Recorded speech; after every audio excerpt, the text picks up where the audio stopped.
Hey, it's Rob. This is the audio version of The Shortlist, my weekly newsletter about life, health, business, sport, relationships, and whatever else is taking up space in my head that week.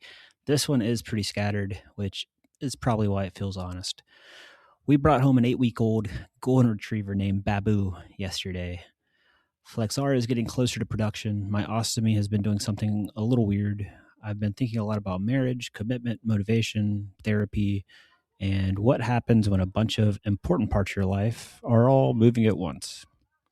If you hear anything in the background, that is the golf course workers and employees trying to fix a big drainage issue they have out there. But that's what's going on, and that's where we're going this week. Here's a lot at once. Yesterday, we brought home an 8-week-old golden retriever named Babu.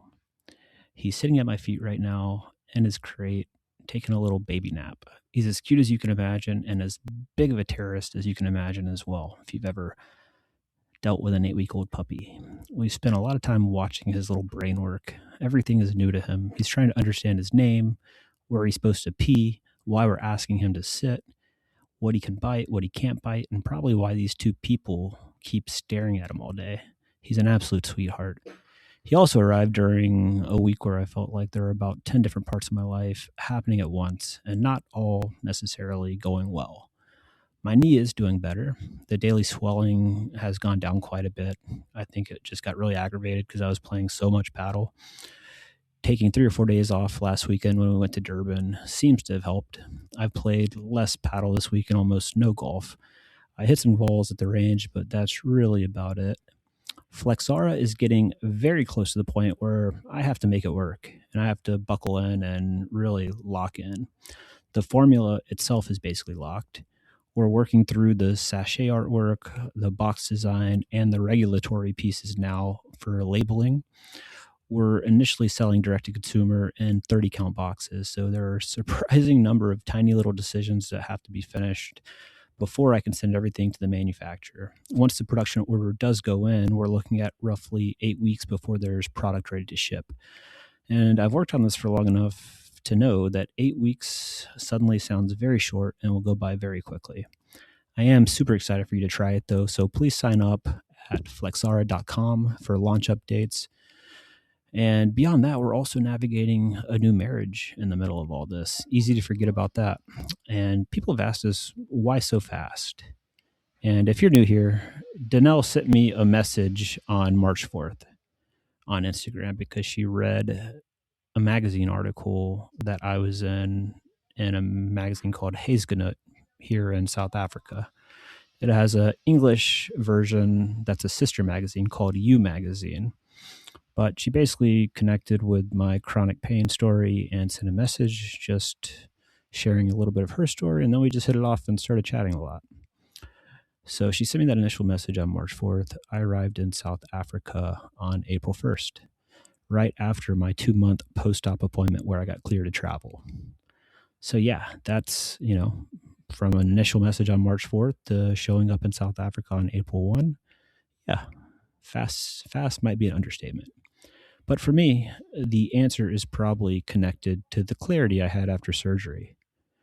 I was turning 41. My body was not oddly, but my body was kind of surprisingly to me tired, even though the pain was getting easier to manage. I'd spent roughly 4 years traveling and chasing professional pickleball while dealing with a pretty serious illness throughout. There were fistulas, abscesses, surgeries, an ostomy, more irreversible surgery, and a lot of time trying to keep moving while my body felt like it was just suffering. And with that new clarity, some decisions did just become easier for me. It was almost as if I could just see like where I wanted my life to go. But I love talking to Danélle. I love being with her. We want the same things. We're both willing to work through difficult stuff, and we're both committed to growing. And growth can be uncomfortable. Actually, I'd argue that it's not growth unless it is uncomfortable. And we've already seen that. There are moments when one of us has to admit something, change something, listen better, or look at ourselves more closely than we'd probably prefer. We've committed to working through those moments together, as simple and as hard as that. For me, marriage was making the decision that this is the path I'm going down with this person, and we're just going to figure it out. That level of commitment tends to work well with my brain. I've always been better when there aren't five possible exits.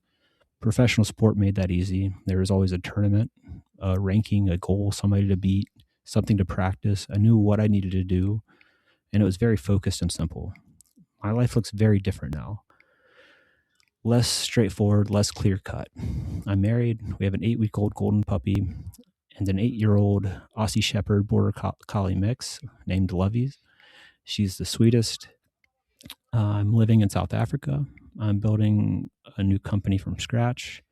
I'm still creating content, not nearly as much as I'd like. I'm still learning what my body is capable of after everything that it's been through. This week, my ostomy added another item to the list.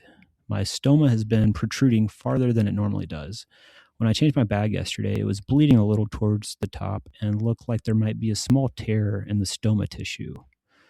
There's also some raised, light-colored skin tissue outside the top half of my stoma that feels a bit different than anything I've had before. That area felt a little numb to the touch too, and it just worried me a bit. The stoma itself looks healthy. It has good blood flow. I know to worry when it looks dull or it's not getting good blood flow and it's just not like bright, and that's when I should worry about the stoma, but it didn't look like that. It looked healthy. But changes around stoma do get my attention really quickly because of that extra layer of my health insurance is still in the States, and I don't currently have coverage here. I am still I've applied for and I'm waiting on a spousal visa. And once that goes through, I can apply for medical aid here in South Africa. But even that might have a waiting period for Crohn's disease. So it's important that I still have the coverage in the States, because thankfully I can send pictures through the portal with Mayo and I can talk to them there on what they're seeing. And honestly, that's probably what I'd be doing first if I were sitting in Florida or Georgia anyway. So I'm grateful I still have that access to the portal. Physically, I'm doing okay. Mentally, I've been a little off. I've been creating fewer personal reels than I'd like on social. And that's something I genuinely care about, sharing what I've learned through Crohn's, fistulas, ostomy surgery, and the mental side of chronic illness has helped people understand choices they're facing and sometimes feel less alone inside them. And I want to keep doing that. But I've had trouble getting myself moving lately. Some mornings I wake up without much motivation. Then I start feeling guilty because I can see all the things I could be doing. Then that guilt turns into overwhelm and I feel like I'm drowning before I actually do anything. Flexara needs me. There are videos I want to make. There are people I want to help. There are things around the house, a marriage. There's a puppy who currently seems to require approximately 140% of the available attention. And I know myself well enough to know what helps when I get into these stretches. I do better when I give myself some quiet in the morning to sort my head, plan the day. Meditation helps. Visualization helps. I've used visualization throughout my sports career, from when I was a kid playing tennis up through college and into pickleball and in business. And I know how powerful it actually is when I consistently spend time thinking about what I'm trying to accomplish, who I want to be, the husband, the entrepreneur, the friend, the son, the brother, and how I want to move through the world. I've also gone a few weeks without therapy. That's something I need to deal with and something I can't do. I know therapy helps me. I pay for it. I still somehow let a few weeks pass without scheduling it. And just simply put, I need to get it back on the calendar. My mental health is far too important for me to keep brushing it aside because I'm busy or don't feel like dealing with it. And it's straight avoidance. I know it's hard and I don't want to do it. And I just need to do it. There isn't one thing I can point toward and say, that's why I felt down. I'm happy with my life. I love my wife. I'm excited about the business. I love where we live. I love being in South Africa. I love George. I love being in the mountains. I love our home. We now have an absurdly cute puppy stumbling around the house, falling on its face. And my brain can still get heavy. Some mornings I feel exhausted before I've really started. Sometimes there's this sense of despair that doesn't really match anything happening around me. And then I start questioning why I feel that way when so much of my life is so good. The people close to me can wonder, and rightfully so, whether it has something to do with them. And I hate that part because I don't always have a good explanation for it myself or even know what to talk about myself, which hence therapy. Flexara is probably wrapped up in some of this too. I'm at the point where I need the business to become more than something I've been developing or a project I'm working on. I'm building a life where I'm no longer traveling every week to earn money from professional pickleball tournaments and sponsors. I need to create business revenue that can support the life that I'm choosing. And there's real fear in that. I also tend to know how I operate, which at some point I simply get to this stage where I make the decision that it's going to work. I did that with moving here, with marriage. I did that with turning pro in pickleball. And I've had it happen in business before with my advertising agency. And I'm getting to that point where I need to do it with Flexara too, where I draw the line in the sand and it's make this work at all costs territory. And then, of course, yesterday, little Babu showed up. He's 8 weeks old. He doesn't know anything about production timelines, health insurance, therapy appointments, certainly not marriage, revenue, or whether I posted enough reels this week. He's currently trying to figure out his own name and why his tail follows him everywhere. Watching him figure it out, though, honestly, watching him figure it out might be just what I've needed, though. And that's it for this week of A Lot at Once. For everybody out there, just a quick note on Stealth Belt. I wear my Stealth Belt every single day. I wear the pro version. It's good for me when I play paddle or pickleball. When I swim, it's fine to sweat in. It gets wet, it's no issue. And it's just simply a part of my day now. It's part of me getting dressed in the morning, whether I'm active or whether I'm lounging around the house. It keeps my back secure and lets me think way less about my ostomy while I'm just living my life.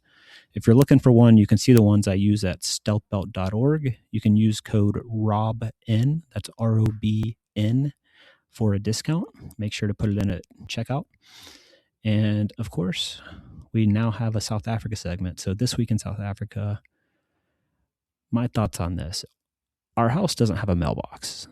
I actually don't think I've seen a mailbox since I moved to South Africa. I'm still not entirely sure how people get mail here. Packages, sure, that makes sense. I've had things shipped from the States. FedEx or another courier brings them directly to the house. Take-A-Lot, which is basically the South Africa version of Amazon, delivers packages no problem. Documents show up in the normal FedEx envelope. But an actual letter, where does it go? Do South Africans send letters to each other? Does everyone have a P.O. box somewhere that I just don't know about? Is there a pile of mail that's addressed to me somewhere right now? I've lived here for months, and somehow I just started thinking about this question recently. I'll report back when I figure out where exactly the mail goes. That's it for this week. If you want to read the short list or subscribe, the link is in the show notes. I also put links there for Stealth Belt and Flexara if you want to check either of those out. And if you've been in one of those stretches where your life is good on paper and your brain still feels heavy, I hope this made you feel a little less alone in it. I'll be back next week. I'm Rob Nunnery. Thank you for listening to and reading The Short List.